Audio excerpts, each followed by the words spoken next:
Om Shakyamuni Buddha. Good morning, everyone. Thanks for joining me this morning for our part 2 on Vipassana meditation.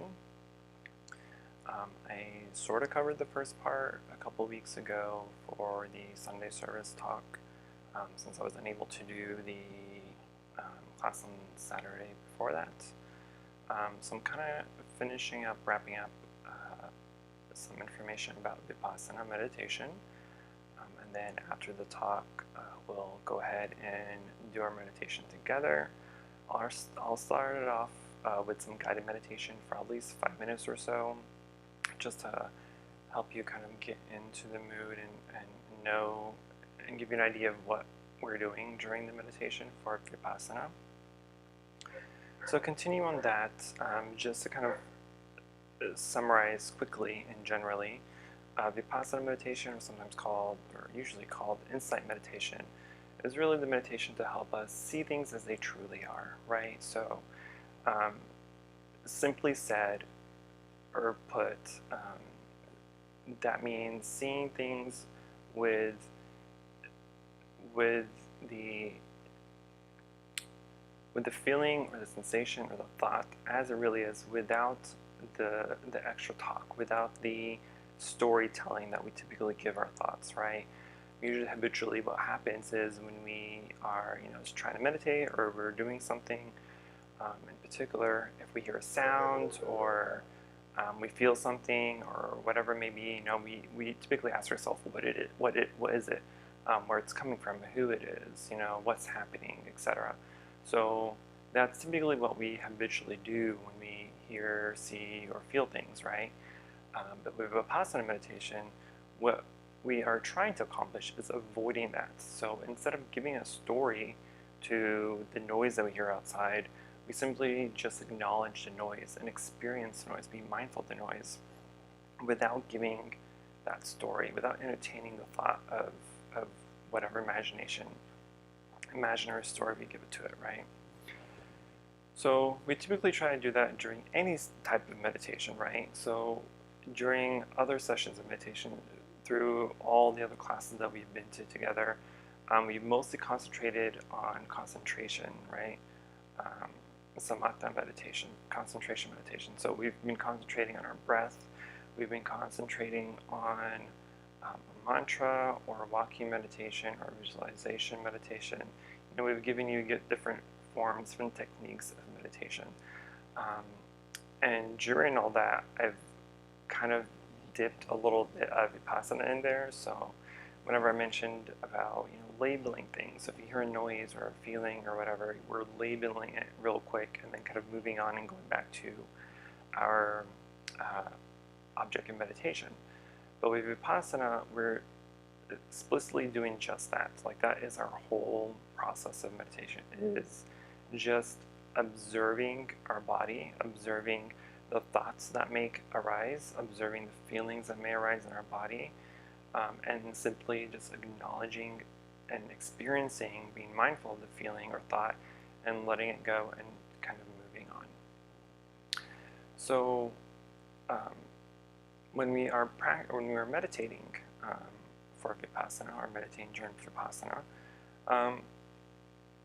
we still want to have some sort of object of meditation, and it's usually almost always our breath, right? Breath is something that's constantly there. It's something that's always present, right? It's always just naturally happening, whether you're conscious of it or not conscious of it. It's just always there. So we always go back to our breath because it's just something we can always rely on, regardless of where we are, what level we're at, or whatever situation we may be in. Our breath is always there till the day we die. So it's something you can always use and you can always rely on. So we typically always use our breath for meditation. So during the guided meditation that we'll go through shortly, I'll be using the breath as the main object of meditation. But as I kind of talked about briefly last time, is when we are doing it now for Vipassana, we are trying to find the place in our body where it's most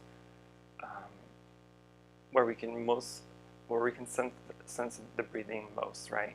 So whether as if whenever you're breathing in and out, if you can feel the air going in and out from the tip of your nose into your nostrils, if the sensation of breathing there is strong, then we can use that point. If it's at the back of the throat, you can feel the air go in there, inhaling and exhaling, then concentrate on that point.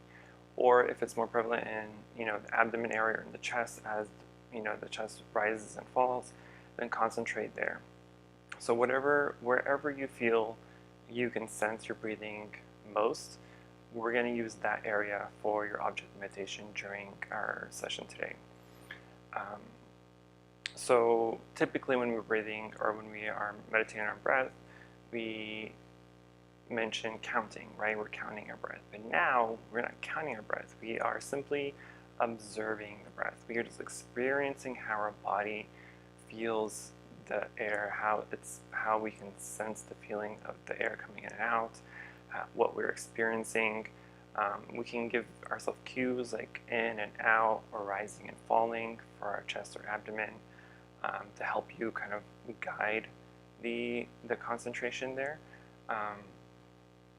But our goal now is simply just to feel the breathing as we inhale and exhale, just to feel the sensations.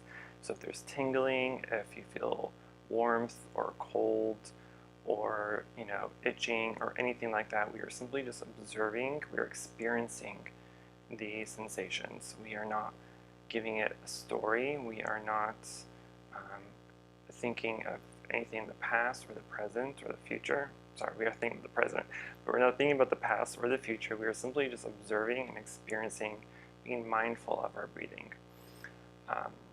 And of course, we do the same thing with any of the feelings that may arise. So if our bodies are feeling achy or there's pain in a certain area, again, we simply acknowledge the feeling and the sensation and just let it be and just continue and go back to our object of meditation. When we first begin our meditation, I'll be asking you to observe our surroundings. So listen for any sounds that may be around you. If you're sitting down, if you are feeling uncomfortable, or if you have to move, we want to make sure we take care of those first, of course. But we'll first, and typically we want to do this anyway during Vipassana meditation, is we want to observe and listen to our surroundings. So listening is going to be the first instruction. We want to listen to the background noise because we want to acknowledge that it's there and basically let it just fall into the background noise and just let it be as is. And then we'll be able to fully concentrate on our meditation because we've already acknowledged the sounds. We don't typically have to acknowledge it again during the meditation unless the sound changes or there's more of it, right? But typically we want to observe the surrounding noises, acknowledge that they're there, and just kind of let it fall into the background noise. That way we can fully concentrate on our meditation session. So that is brief. I really did want to keep it brief. There's much more to it, to Vipassana meditation, but that's typically the simple explanation I want to give to you. I don't want to go too much into detail. There's different aspects of Vipassana meditation, right? So right now we're really doing mindfulness meditation, right? Because Vipassana meditation, the end goal of it is contemplation. As monks and nuns or advanced practitioners, we use Vipassana meditation for contemplation reasons. So we're contemplating on Buddhist teachings, or we're contemplating on a certain topic, or or whatever we're going through in life, right? One of the meditation methods that I typically reference to is the why meditation, right? So the why meditation is something we want to practice if we're trying to kind of figure something out for a certain situation, right? So if we're angry at a person or angry at a situation, or just feeling a certain way about something or someone, we use the why meditation to help us kind of dig through those layers and figure out the core reason of why we're feeling or thinking a certain way, so that way we can eliminate or kind of lessen it some way from our life, right? So, and that's a form of contemplation, because we are contemplating a certain idea or topic or situation or circumstance, and we're peeling away the layers of all the false perceptions and ideas and opinions we have about it. We're kind of getting rid of the bias and some of the negative thoughts and feelings we may have, and really getting to the core of the situation. And once we get to the core of the situation, whether it's good or bad, we can at that point decide how we can either get rid of it or make it better, or whatever the reason may be, right? That is a form of contemplation. And the same thing we do when we are practicing Buddhism, right? Or when we are learning a new topic or teaching, right? We are basically reviewing, in a way, we're reviewing the topic or the teaching in our mind. We are observing how we feel about it, what we think we know about it, and really trying to analyze and digest the teaching. That way, hopefully, we either come to some sort of realization or conclusion of it, or we get to a point where we tell ourselves, I need more information. And at that point, we go and you read more, we practice more, we study more, and then we can come back to it. Because the Buddha has always told his disciples, just because I'm the Buddha does not mean you have to believe me 100%, right? Use your intelligence, use your own wisdom and contemplation to review these teachings that I give you. If they are moral, if they're immoral, if they're immoral, right? You basically be the judge. Because if it works for you, that's great. If not, then there's other teachings that we can use. And so because of that, that's why we always contemplate teachings. We can't just take things face value and rely on faith or hope or whatever, because it doesn't work that way. Buddhism is a practical philosophy and psychology and lifestyle, right? We have to actually put it into practice and use it in our lives. We can't just read and digest all the information and all of a sudden we're a Buddhist or whatever. It doesn't work that way, sorry. We actually have to put in the effort. We have to put in the practice. And so when it comes to meditation, for instance, it is a huge part of Buddhism, right? In some traditions, it's the main part. In our tradition, it's basically half of our practice. Half of our practice is chanting, and the other half is meditating. Even chanting itself is a form of meditation, and it's a form of contemplation, because as we're chanting the words or the sutras and the teachings, we are digesting, we're analyzing what we're reading, and we're trying to, dissect in our mind and analyze what the true meaning is behind it. And then we're also meditating because it gives us something to concentrate on. So because we're reading the words, we're concentrating specifically on the words, and it's a little bit more difficult for distractions to come up because we are concentrating on what we are reading. And so, as I was saying, I always say meditation is a discipline, and we have to be disciplined in order for it to actually work for us. If we want meditation to actually benefit us, if we want to get the benefits and the fruits that come from meditation, then we really do have to practice it regularly. We have to be disciplined for our practice, and we have to set a time, set a schedule for ourselves. Whether you do it early in the morning, if you have to wake up a little bit earlier than you typically do that. If you can do it during lunch or in the evening, or any other time that's convenient for you. But if we set a certain time and we do it regularly, then our mind will get used to that. And when the time comes, our body and our mind already know it's time to meditate, and we would go ahead and start meditation. But it's the same thing when we are learning, right? If we're reading, you can read thousands of books on Buddhism, but that does not make you a Buddhist.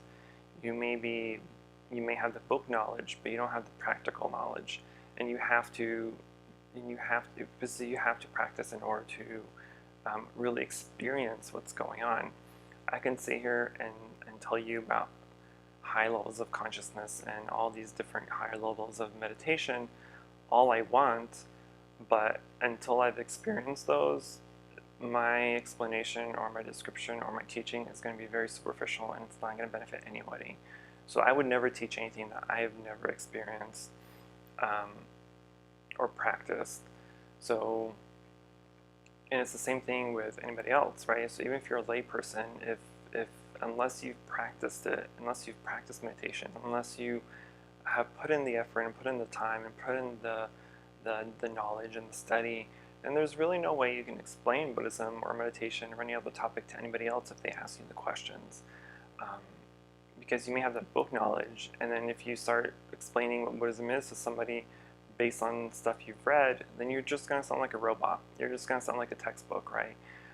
You don't have the raw feelings behind it, the true experience behind it, to really motivate the person that you're speaking to really, encourage them or give them a true experience, right? It's not gonna benefit anybody.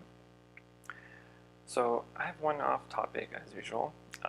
So back to our meditation here.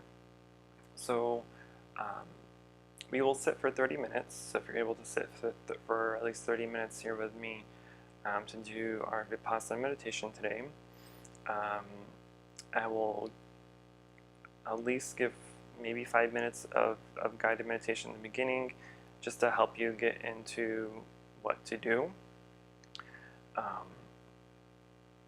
And hopefully it'll help you continue the practice, and then continue the practice, right? Don't just meditate with me during our classes or our Sunday services. Do put in the practice,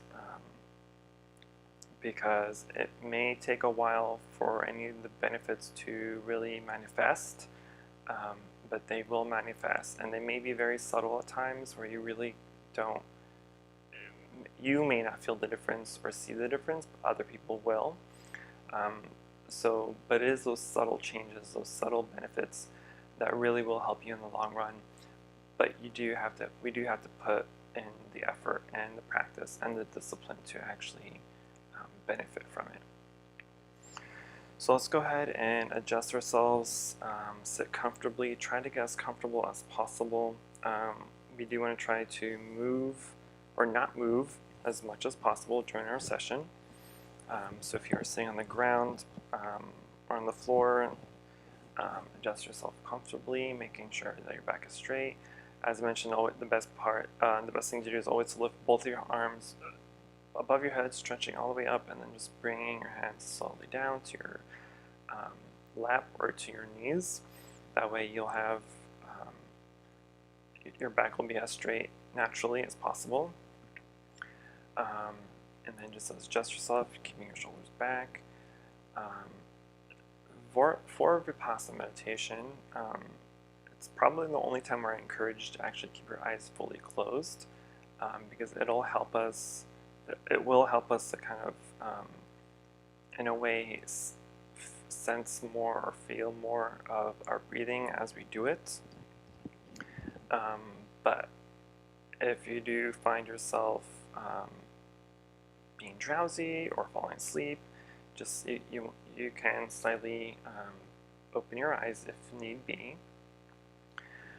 If you're sitting on a chair, again, just keep your back straight, keep your feet flat on the ground, and either your hands rested on your knees or in your lap. Do not try to hold yourself up. If you do have your hands on your knees, do not hold yourself up doing that. You simply just want to lay gently your hands on your knees and just relax. So I'll sound the bell and we will begin, and I will try to do my best doing the guided meditation. I typically do not like doing guided meditations, but I will do my best just to be able to help anybody. And then after I finish the guided, I will ring the bell once to continue our session of sitting, and then after 30 minutes we'll ring the bell again to conclude our sitting.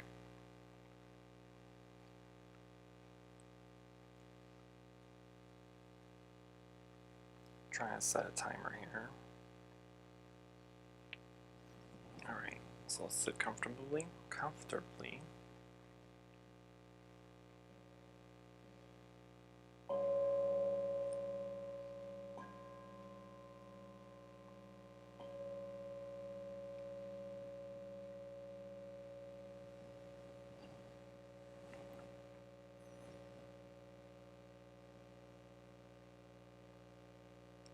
Keeping our eyes closed, we want to make sure our body is adjusted comfortably.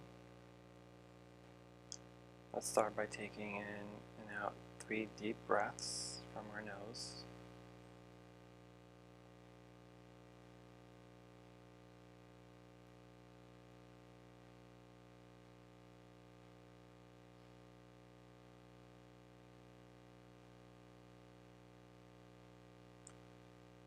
To allow our breath to breathe naturally. You don't want to control it. You don't want to add to it or take away from it. Just breathe naturally. Now be mindful of some of the sounds you may hear, whether they are cars, animals, or any squeaks and noises. Just experience those without giving them the story.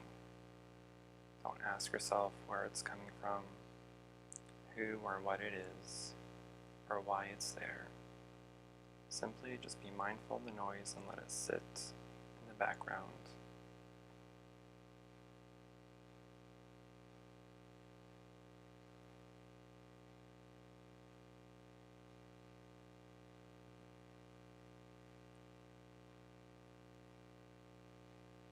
Now we'll bring our attention to our breath. As we're breathing in and out, be mindful of how your breath is entering your body. Feel the air going in and out of your nose, the tip of your nose right at your nostrils. Feel the air going in and going out. Experience the air. Is it warm? Is it cold? Do you feel any tingling sensations? Just feel the air in and out.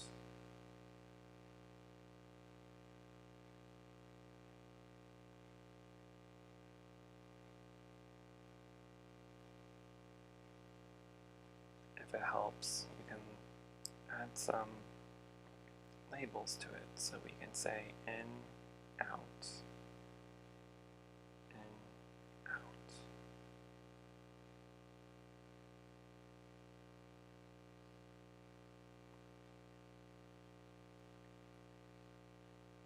Now let's bring our mindfulness of our breath to the back of our throat as we breathe in and breathe out. Try to sense the air going up and down your throat into your chest. Again, we're being mindful of the sensations of the air. Is it warm? Is it cold? Do we feel any tingling sensations? Does it itch? Do you have any vibrations?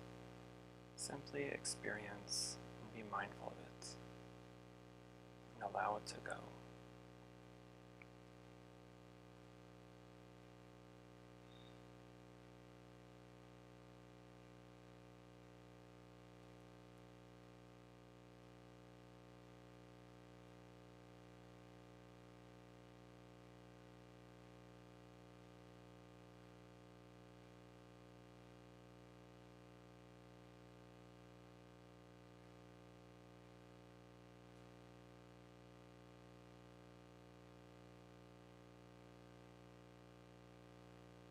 Now let's bring our mindfulness to our chest and lungs as we breathe in and breathe out.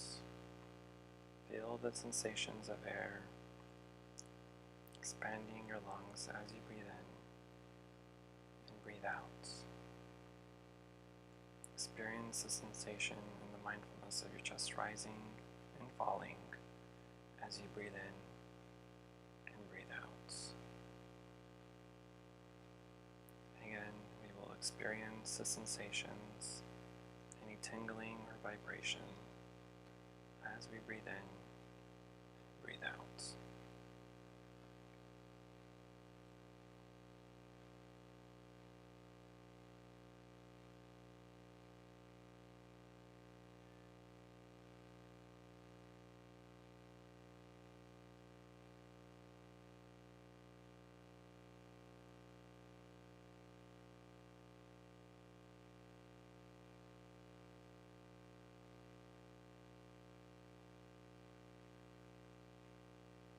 Now of those three areas,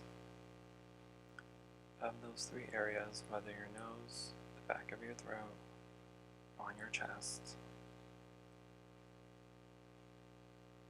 of those areas, where do you feel the most sensation or the strongest sensation of breathing?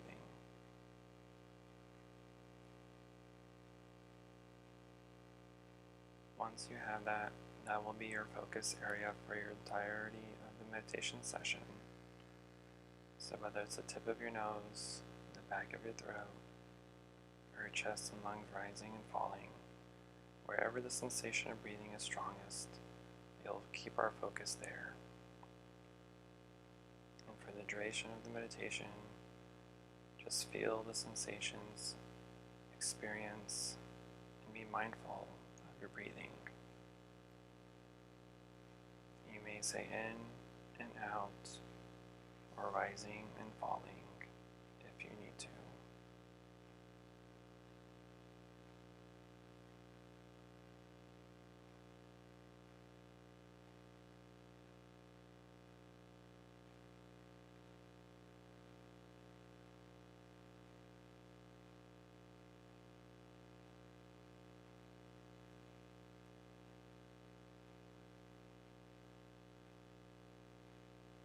For any sounds you hear or feelings that might arise, whether it's aches in the body, hunger or thirst,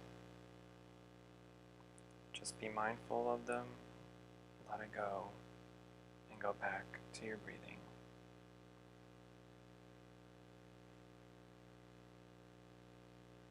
If you find any distractions may arise, or find yourself in a story or entertaining a thought, simply let it go and go back to your breathing.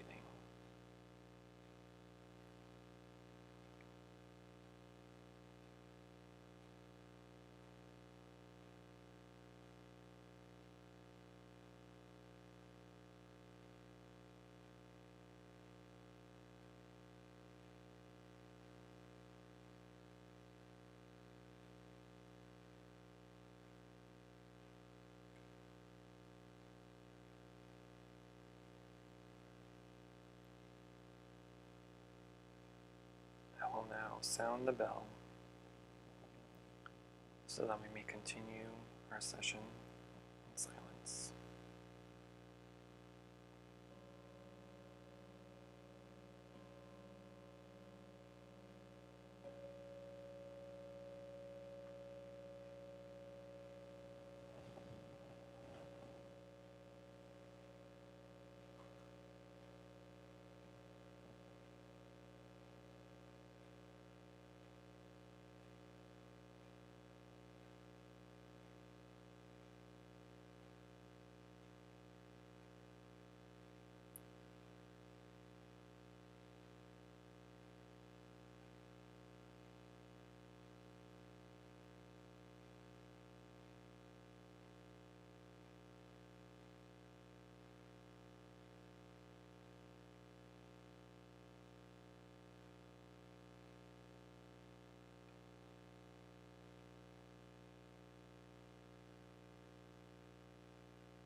hope you had a mindful and successful session.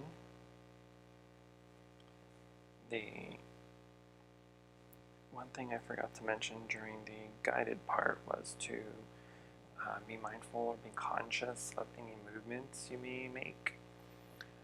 So for any adjustments of the back or your posture, you just want to be conscious and mindful of it. That way it's not done abruptly or in a hurry as to go away from your practice. But otherwise, I hope the guided part helped you a little bit, at least give you an idea of Vipassana meditation, how to continue practicing on your own. As usual, if you have any questions or comments or emotional outbursts, feel free to comment or send us an email.